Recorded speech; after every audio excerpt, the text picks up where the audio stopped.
Hi friends, അപ്പോൾ ഇന്നത്തെ നമ്മുടെ താരം നെത്തോലിയാണ് കേട്ടോ. കഴിഞ്ഞ ദിവസം നമ്മൾ പോയി വാങ്ങിയിട്ട് വന്നിട്ടുണ്ട് നെത്തോലിയായിരുന്നു കേട്ടോ. ഞാനത് വൃത്തിയാക്കിയൊന്നും വെച്ചിട്ടില്ലായിരുന്നു. അപ്പോൾ രാവിലെ തന്നെയാണ് അത് കട്ട് ചെയ്തെടുക്കുന്നത്. ഈ നെത്തോലി കട്ട് ചെയ്തെടുക്കുക എന്ന് പറയുന്നത് വലിയൊരു ടാസ്ക്കാണ് കേട്ടോ. ഒരുപാട് സമയം എടുക്കും ഇത് നന്നാക്കി എടുക്കാനായിട്ട്. നെത്തോലി എനിക്ക് പീര് വെച്ച് കഴിക്കാനാണ് കേട്ടോ ഇഷ്ടം. അല്ലാതെ കറി വെച്ചാലോ ഫ്രൈ ചെയ്താലോ ഞാൻ കഴിക്കാറില്ല.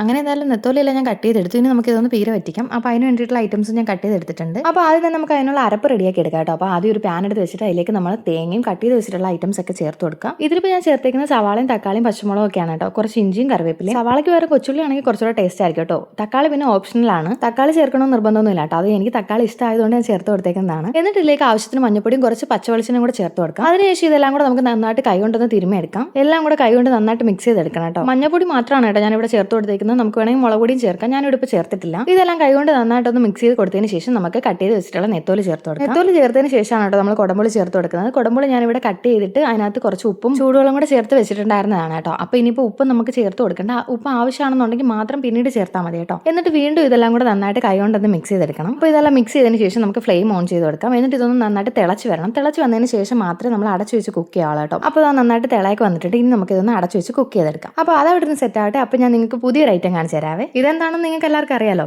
അതെ, നമ്മുടെ ക്യാപ്സിക്കം ആണ് കേട്ടോ. അപ്പോൾ ഞാനിന്ന് ക്യാപ്സിക്കം കൊണ്ടൊരു തോരൻ ഉണ്ടാക്കാൻ പോവാണ്. ഞാനത് ഇതിന് മുന്നേ ഉണ്ടാക്കിയിട്ടില്ല, കഴിച്ചിട്ടില്ല കേട്ടോ. ഇതെന്റെ അമ്മയുടെ റെസിപ്പിയാണ്. അമ്മ ഈ ക്യാപ്സിക്കം തോരനെ പറ്റി പറഞ്ഞപ്പോഴേ ഞാനിങ്ങനെ പുച്ഛിച്ച് തള്ളി കേട്ടോ. അയ്യേ, എന്താ ക്യാപ്സിക്കം തോരനോ എന്നൊക്കെ പറഞ്ഞിട്ട്. പക്ഷേ ഇത് ഉണ്ടാക്കി കഴിഞ്ഞപ്പോൾ എനിക്ക് മനസ്സിലായി കേട്ടോ സംഭവം പൊളിയാണെന്ന്. അങ്ങനെ ഞാൻ എന്താ ഇവിടെ നമ്മുടെ തോരനുള്ള ക്യാപ്സിക്കം ഒക്കെ ഇങ്ങനെ കുഞ്ഞു കുഞ്ഞായിട്ട് ഇങ്ങനെ കട്ട് ചെയ്തെടുക്കുകയാണ്. അപ്പോൾ ഞാൻ എന്താ ക്യാപ്സിക്കം എല്ലാം കട്ട് ചെയ്ത് കഴിഞ്ഞിട്ട് ഇനി നമുക്ക് ഇതൊന്ന് തോരനാക്കാം. അപ്പോഴേക്കും നമ്മുടെ നെത്തോലി പീരി ഇവിടെ നന്നായിട്ടൊക്കെ തിളച്ച് മറിയുന്നുണ്ട് കേട്ടോ. ഇനി നമുക്ക് ഇതൊന്ന് മീനൊക്കെ പൊടിയായി ചെറുതായിട്ടൊന്ന് ഇളക്കി കൊടുക്കാം കേട്ടോ. എന്നിട്ട് ലേശം വെള്ളം കൂടെ വറ്റി വരാനുണ്ട്. അപ്പോൾ അതും കൂടെ ഒന്ന് വറ്റിച്ചെടുക്കാം. അപ്പോൾ ആ വെള്ളമൊക്കെ വറ്റി നമ്മുടെ നെത്തോലി പീരി വറ്റിച്ച് ഇവിടെ റെഡി ആയിട്ടുണ്ട്. കൂടെ തന്നെ നമ്മുടെ ക്യാപ്സിക്കം തോരൻ ഞാൻ അങ്ങ് അടുപ്പിലാക്കി കേട്ടോ. ഇത് നമ്മൾ അടച്ചു വെച്ച് കുക്ക് ചെയ്യേണ്ട ആവശ്യമൊന്നുമില്ല കേട്ടോ. അടച്ചു വെച്ച് കുക്ക് ചെയ്ത് കഴിഞ്ഞാൽ ഇത് ഓവറായിട്ട് കുക്കായി പോകും, ഒരുമാതിരി വാടി പോകും കേട്ടോ. അതുകൊണ്ട് ഇത് തുറന്ന് വെച്ച് തന്നെ കുക്ക് ചെയ്തെടുക്കുക. എന്നിട്ട് നമുക്ക് ഇതിലേക്ക് അരപ്പൊക്കെ ചേർത്ത് സെറ്റാക്കി എടുക്കാം കേട്ടോ. അപ്പോൾ നമ്മുടെ ക്യാപ്സിക്കം തോരൻ ഇവിടെ റെഡി ആയിട്ടുണ്ട്. പിന്നെ ഒഴിച്ചെറിയുടെ ഞാനിവിടെ കുറച്ച് രസം കൂടെ ഉണ്ടാക്കി. അതിന്റെ കൂടെ തന്നെ തലേ ദിവസത്തെ കുറച്ച് ബീട്രൂട്ട് തോരൻ ഉണ്ടായിരുന്നു കേട്ടോ. അതിനെ കൂടെ ഒന്ന് ചൂടാക്കി എടുത്തിട്ടുണ്ട്. അപ്പോൾ നമുക്ക് ഊണ് കഴിച്ചാൽ ചോറും ക്യാപ്സിക്കം തോരനും ബീട്രൂട്ട് തോരനും അതുപോലെ നെത്തോലി തോരനും രസമൊക്കെ ആയിരുന്നു കേട്ടോ. നമുക്ക് ഇന്ന് ഊണിന് കഴിക്കാനായിട്ട് നോക്കി ഇതായിരുന്നു കേട്ടോ നമ്മുടെ ഇന്നത്തെ ഊണ്. നോക്കി മൊത്തത്തിലൊരു തോരൻ മയം അല്ലേ. അപ്പോൾ എല്ലാം കൂടി ഇങ്ങനെ കൂട്ടി കുഴച്ച് കഴിച്ചു കേട്ടോ. എല്ലാം കൂടെ കൂട്ടി കുഴച്ച് കഴിക്കാനായിട്ട് അടിപൊളിയായിരുന്നു. എല്ലാവരും ആ ക്യാപ്സിക്കം തോരൻ ഒന്ന് ട്രൈ ചെയ്ത് നോക്കണം കേട്ടോ. അടിപൊളി ടേസ്റ്റാണ്.